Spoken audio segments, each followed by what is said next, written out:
Cuando queramos utilizar el comedor, la forma más cómoda de usarlos con los asientos de cabina girados, y para girarlos lo primero que tendremos que hacer en el caso del asiento del conductor es localizar esta palanca en la parte delantera del asiento para poder adelantarlo al máximo posible. Si no lo hacemos, el freno de mano que tenemos a la izquierda chocará y no podremos girar el asiento completamente. Una vez hemos adelantado el asiento, localizaremos esta palanca en la parte lateral interior del asiento, la accionaremos para poder girar el asiento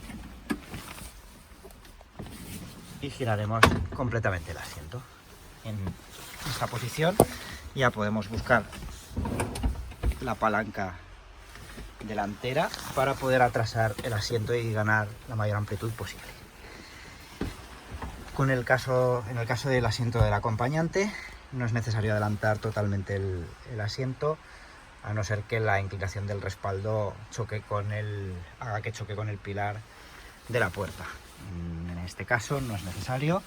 Accionamos la palanca y giramos completamente el asiento, de forma que ya tenemos los dos asientos girados hacia la parte interior del vehículo.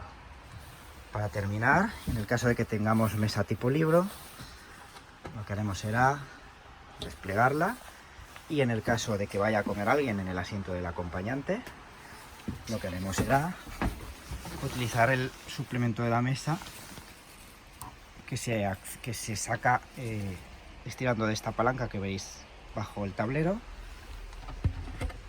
y girando, perdón por la inclinación del encuadre, y girando el suplemento hacia la parte del asiento del acompañante.